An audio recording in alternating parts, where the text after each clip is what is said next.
Hello, my dear student. Welcome back to online class. Today, let us discuss about Module 2 theories of economic development. On that, classical theory given by Thomas Robert Malthus. Thomas Robert Malthus, with whose name was famous in Malthusian theory of population, is associated showed more appreciation than most of his contemporaries of the importance of distinct and systematic theory of growth and development. One of the leading economists of the classical school, Malthus made some significant contribution to the understanding of subject of growth and development. This focused on the demand aspect of capital accumulation, population, growth nexus, and the underdeveloped states of some of the countries. And his idea about economic development are found in book second entitled The Progress of Wealth of his Principles of Political Economy, published in the year of 1820.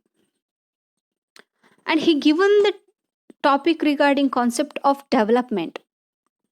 He did not conceive of any movement towards the stationary state, but he emphasized that the economy reached the slump many times before attaining the optimum level of development. That means, before attaining the optimum level of development, it reached the slumps. Thus, for him, the process of development was one of the ups and downs of the economic activity rather than the smooth. That means a process of development, it include ups and downs in the economy rather than a smooth functioning. Malthus was concerned with the progress of wealth of a country. By progress of wealth, he meant economic development which could be achieved by increasing a wealth of a country. That means increasing a wealth of a country, it can be achieved a economic development.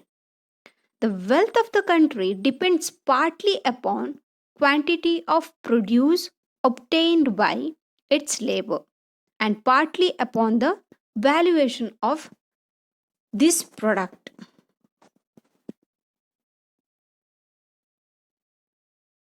But the wealth of a country does not always increase in the proportion to the increase in value, because an increase in value may sometimes takes place under the actual diminution of commodities. And he given the concept of population growth and economic development. Malthus viewed that population growth was not enough to stimulate a economic development.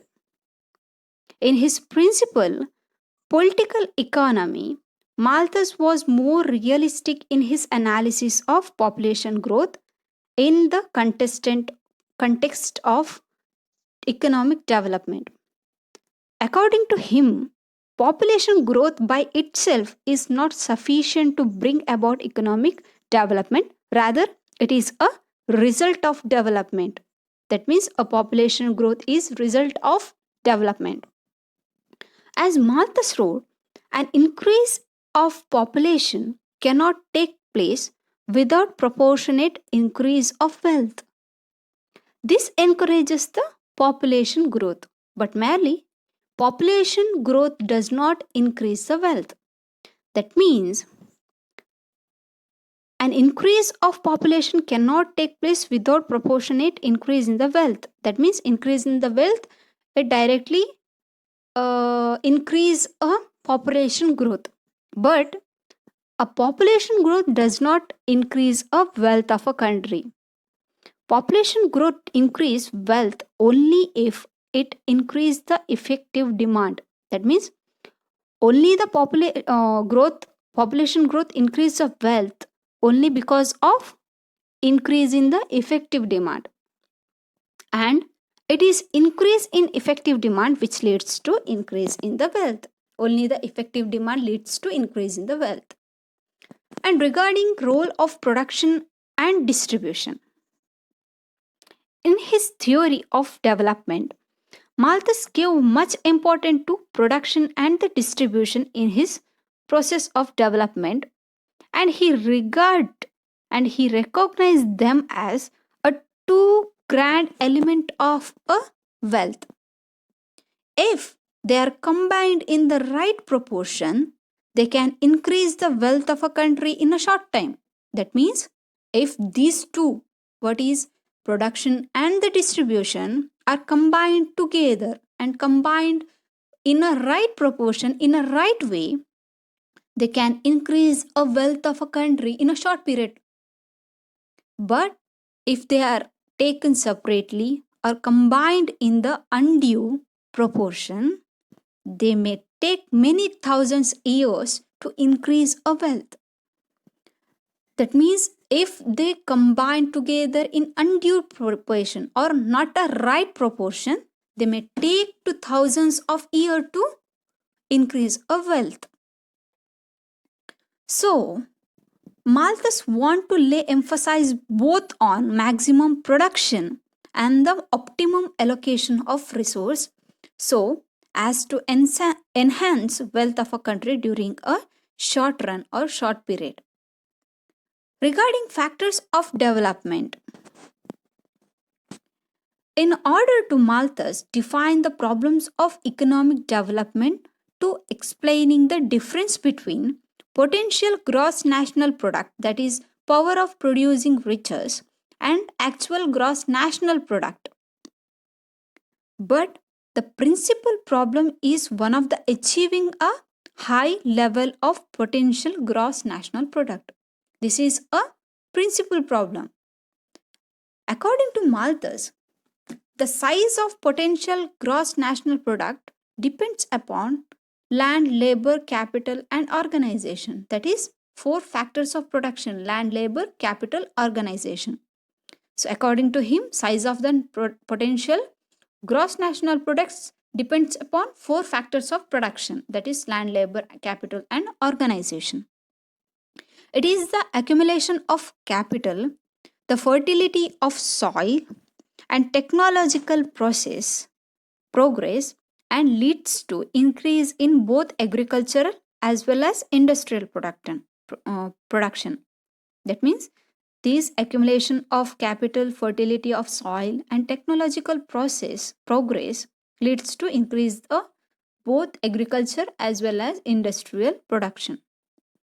Besides this, Malthus also emphasized the importance of non-economic factor. He not only concentrated regarding economic factor, but he given a more importance to non-economic factors also, which include the security of economic factor in economic development, which include security of property, good constitution, excellent laws, and high moral of the people.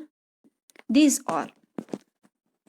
And among process of capital accumulation, Malthus accepted the accumulation of capital as the most important determinant of economic development.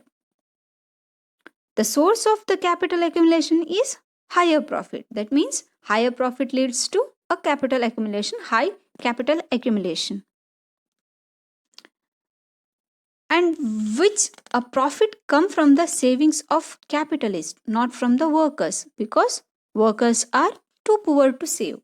That means profit come from the savings of capitalist or investment by the capitalist, not by the workers, because as I said earlier, workers are receiving subsistence wages, so they cannot save much. They are too poor to invest or save.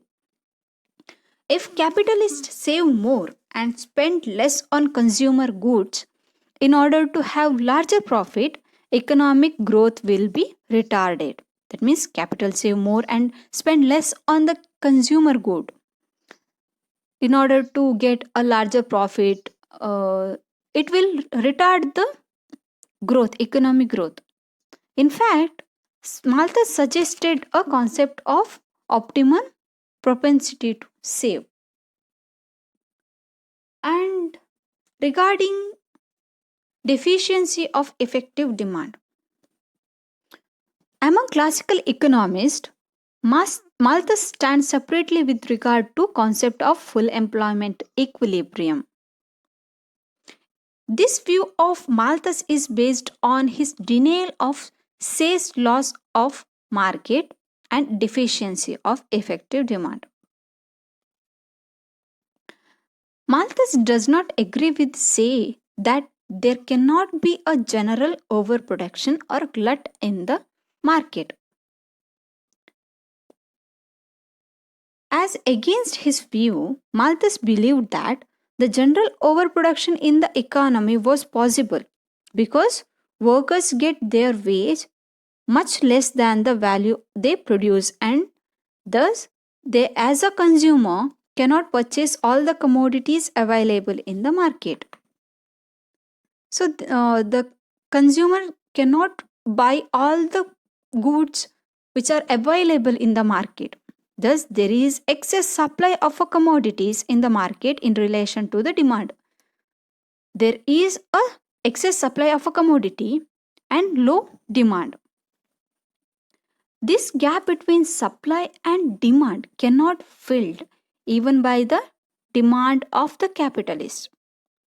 This gap between supply and demand, as I said, a consumer does not spend all his income to buy a commodity is in the market, right? So this gap between supply and aggregate demand is no. This cannot be filled by the capitalist also. The deficiency of effective demand or underconsumption leads to a fall in prices, savings, and investment, and also capital accumulation and output. Regarding economic stagnation, Malthus, in his theory, pointed out that the supply of labor remained inelastic in short run. That means, in short run, a supply of labor is inelastic. He wrote from the nature of population, an increase of laborers cannot brought into the market in consequence of the particular demand, but the supply of capital can be increased faster than a increase in the labor. That is, a supply of the capital is increased faster than the increase in a labor. The increasing competition in the labor market leads to rise in the wages, which do not increase effective demand because workers prefer leisures to increased in the increased consumption. So that means increasing a competition in a labor market, which leads to a increase or rise in a wages, which do not increase a effective demand. So there may be a general glut or oversupply of the goods in a market. So by this, there is a overproduction in the market. In consequently leads to a fall in a price, savings, investment, and the profit. And it restricts both the power and motive of a capital accumulation. This leads to a fall in the price, savings, investment, and also profit. So this process restrict the both power and motive of the capital accumulation. Thus, the underconsumption or glut that leads to economic stagnation. This underconsumption or the overproduction or glut in the economy leads to a economic stagnation. In short, we can say that in his theory of economic growth, Malthus had laid emphasis on underconsumption or deficiency of effective demand, which leads to a glut in the economy. It is the main cause of underdevelopment.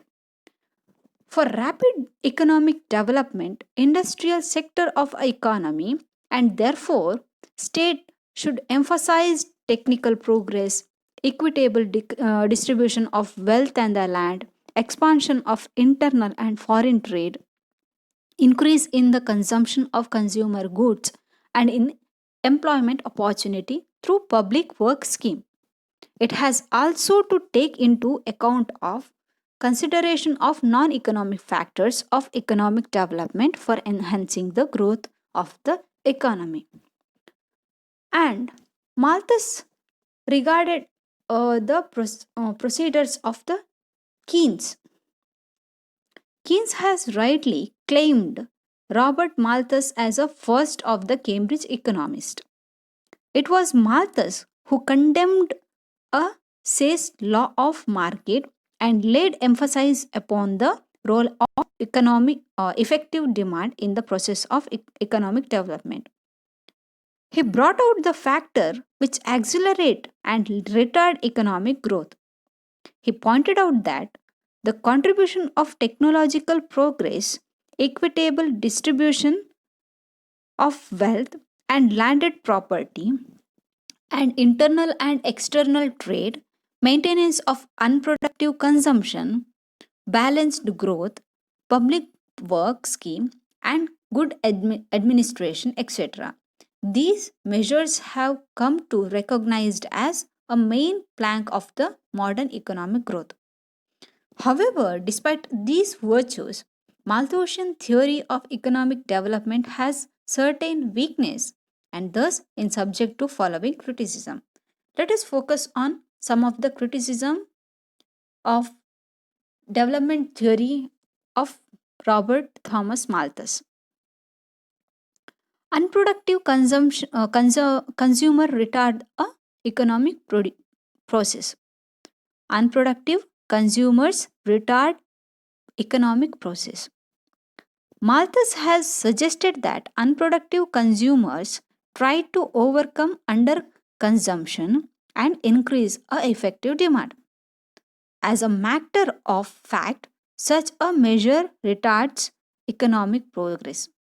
That means such measures are these are fact such as retard as economic progress. This remedy is tantamount to given a dose to workers and deliberately supporting idle, lazy, and inefficient persons. Actually, such a measure slow down the rate of capital accumulation. These are slow downing the rate of capital accumulation. And second one is negative view of the capital accumulation. Malthus has taken negative view of capital accumulation. Capital accumulation leads inherently to secure stagnation is not correct. In real speaking, capital accumulation does not leads to a reduction in development for consumer goods and decrease in profit. The fact is that when a capital accumulation increases, the share of wages, profits, and aggregate national income increase, and all these factors increased demand for the consumer goods. And third one is secular stagnation not inherently in capital accumulation. According to Malthus, the process of capital accumulation leads to inherent to secular stagnation. However, it is wrong conception for Malthus. There is possibility of a permanent underconsumption of all commodities. But the fact is that underconsumption is not a permanent phenomenon but a temporary one. Hence, secular stagnation is not inherently in capital accumulation. The fourth criticism is exchange of commodities for commodities. Malthus does not agree with the Say's law of market argument that commodities are not exchanged for commodities but they are exchanged for labors. In fact, labor is not a correct measure of a commodity. In fact, commodities are measured by the real tangible price and not by the labor. According to the critics, commodities are measured by the real tangible price of the commodity, not by the labors. And wrong saving base. According to Malthus, it is only landlords who save. However, it is one side. The fact is that main source of saving in the society is the wage earner and not profit earner. According to the critics, um, main source of the saving is in a society is wage earner, not by the profit earners. And sixth one, increase of population retards a economic development. According to Malthus, increase in the population is always harmful and retards economic development. But this view has been criticized by the modern economist. Actually, uh, it can be divided the countries of the world into two categories on the basis of population. That is, one is overpopulated country and another one is underpopulated country.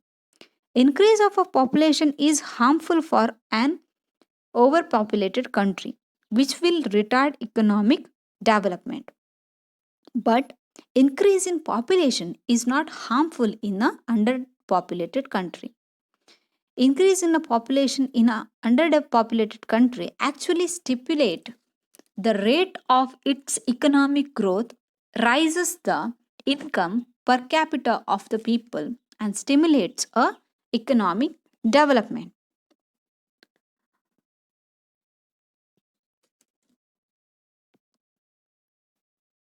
Applicability of underdeveloped economies.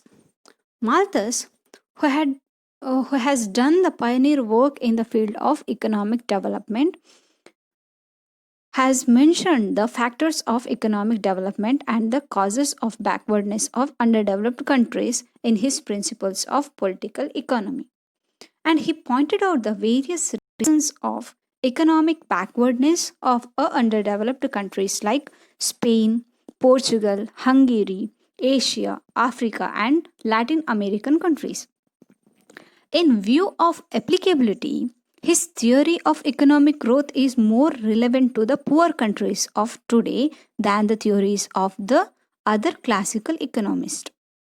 According to Malthus, the underdeveloped countries are dual economies where the agricultural sector retards the development of a industrial sector because a farmer operates subject to the law of increasing returns.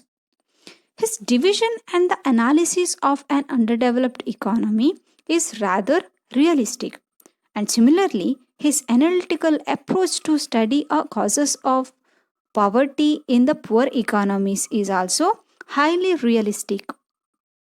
And his analytical approach to the study of causes of poverty in poor economies is highly elastic, highly realistic even in the modern times in present economy.